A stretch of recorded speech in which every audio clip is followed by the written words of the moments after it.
I'm Roberto Figueroa, and I'm glad to share what I know about the use of ICTs in the classroom as an open and distance e-learning practitioner.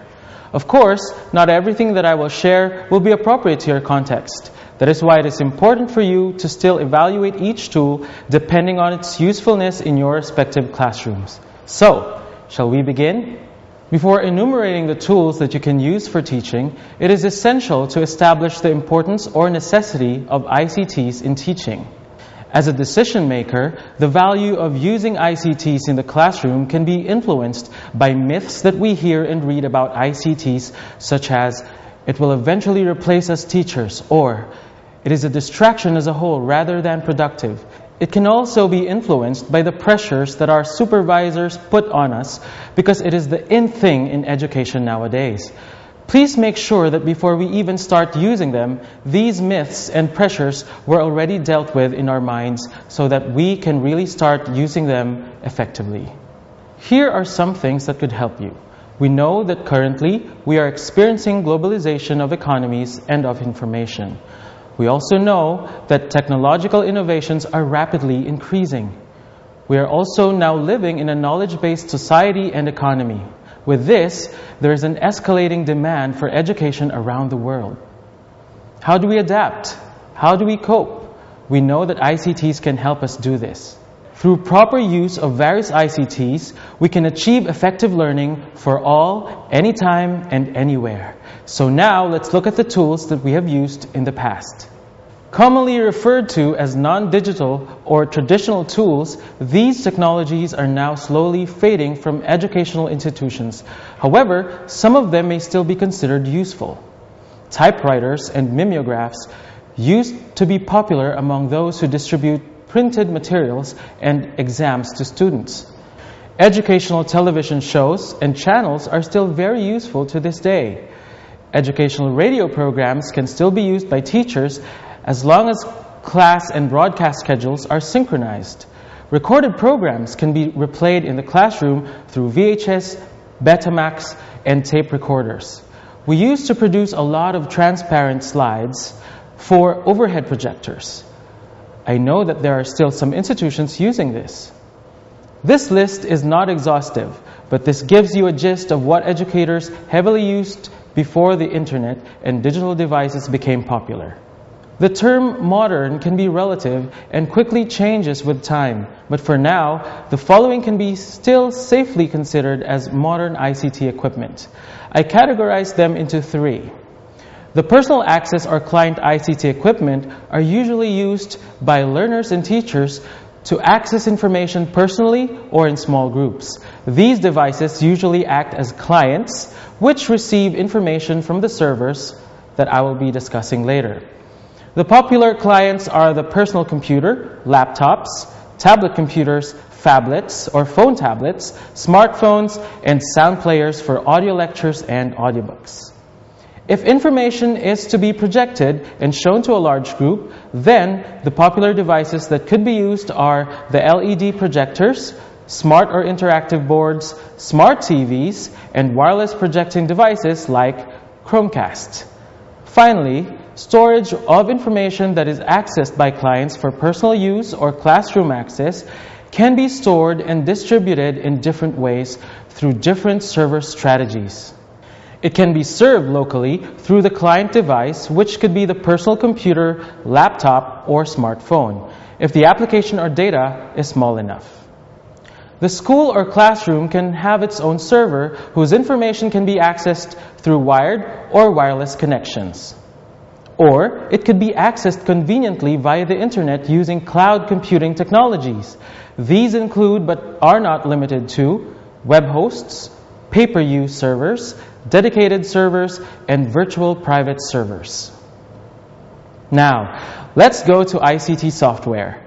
In UPOU, we use several technologies for open and distance e-learning. These technologies can also be used for blended strategies and face-to-face communication depending on the infrastructure of the school and the training that the teachers have received regarding these software. We have the learning management system. We also have virtual synchronous technologies, and productivity and production tools for both teachers and learners. Let me now share some communication tools that I have used in the past.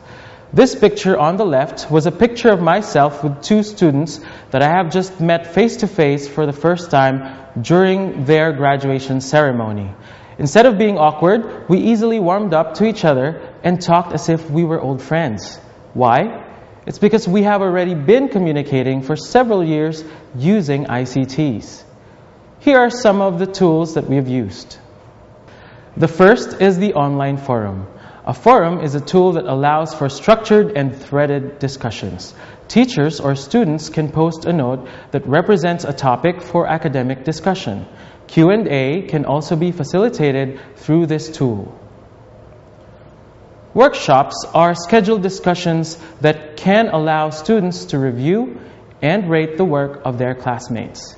The good thing about this is that teachers can also assess how students learn from the lectures by looking at how they evaluated their peers' works. Of course, their assessment can also be evaluated by the teacher. This can also serve as a benchmarking tool for students. Let's now move out of the learning management system and look at social media. Pinterest, Instagram, and Twitter are also used as social media tools for education. But Facebook is one of the tools that we have really looked at in the past.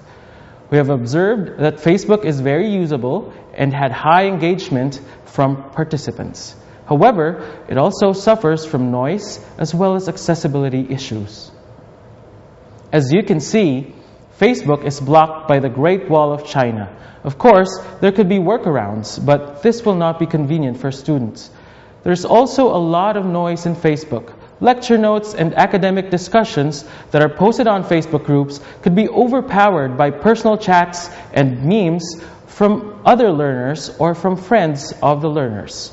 These are a few of the things that a teacher should take note of before using Facebook for blended learning. We've tried a social learning platform called Academics as an alternative. It was developed by a US-based startup and can be accessed via this link, www.academics.org. It's a good thing that it is now accessible from China. A good feature of Academics is a virtual interactive board.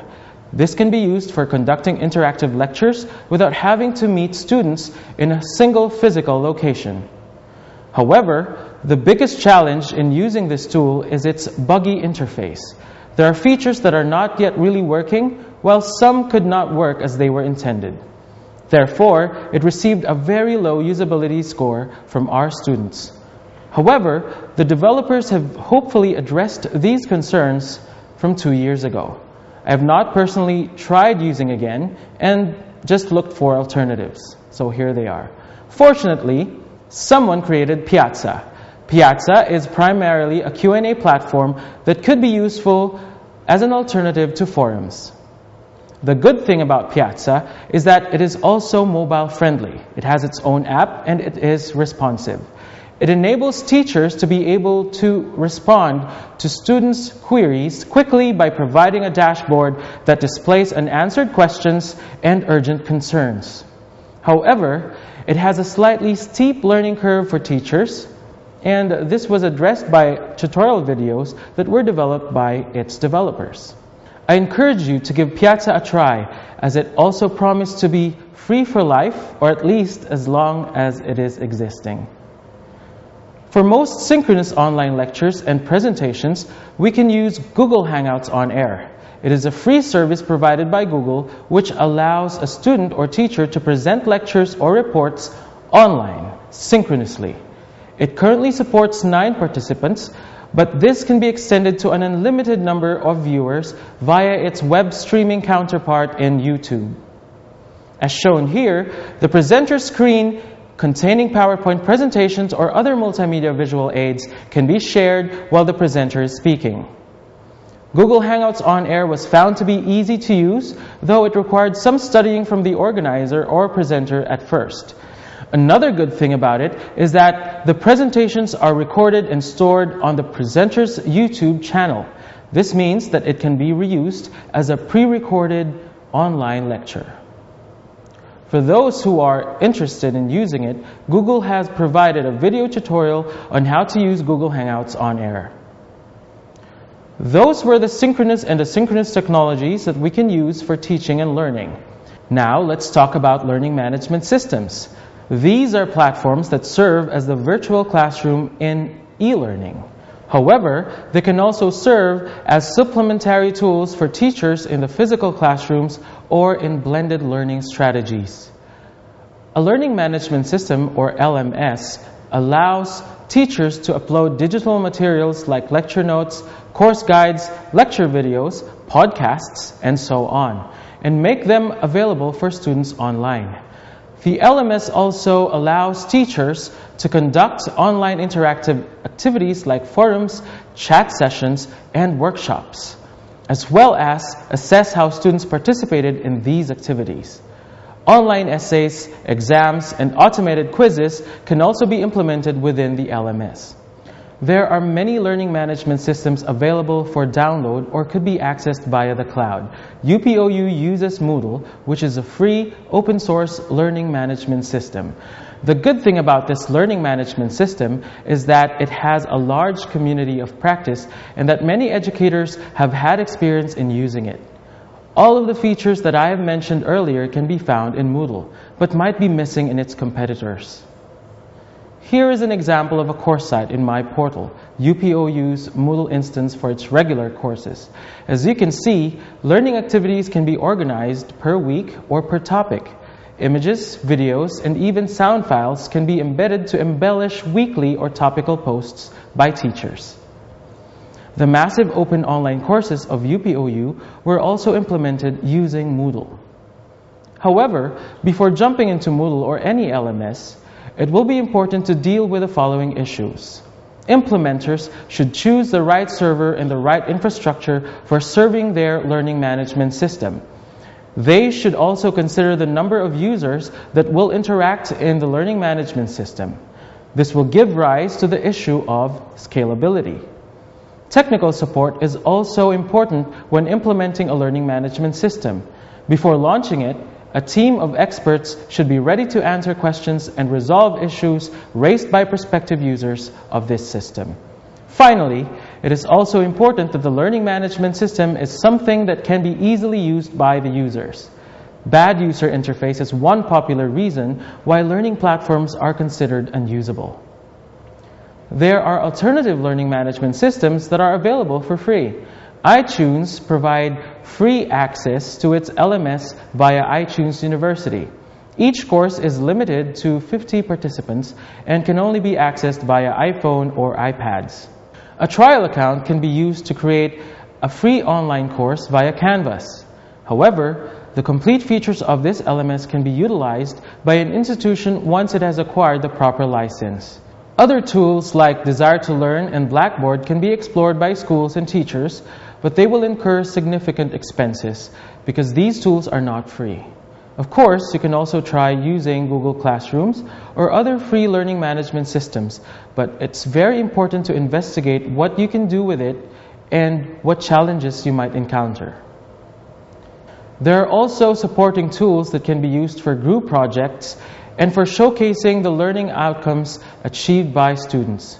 A good free project management software is Basecamp. It's good for problem-based learning, asynchronous communication, synchronous communication among members of the group, and document collaboration. One just has to write to Basecamp and explain why the educator needs an account. For showcasing student-created products, a good portfolio system that can be integrated with Moodle is Mahara. It is good for production courses and for portfolio-based programs. Lastly, options for productivity tools that teachers and learners can use are becoming more abundant with the advancement of technology. Some of the popular production tools that we have used are Google products such as Apps, Drive, and Hangouts. Screencasting tools include ScreenFlow and Screen Recorder. Animation tools like Powtoons are also becoming popular. Finally, you can also try new presentation tools like the one I'm using now, Prezi. The web is abundant with more tools. The important thing here is for you to know how they can be effectively used in the classroom to make your sessions more enjoyable and interactive. Thanks for listening. Cheers!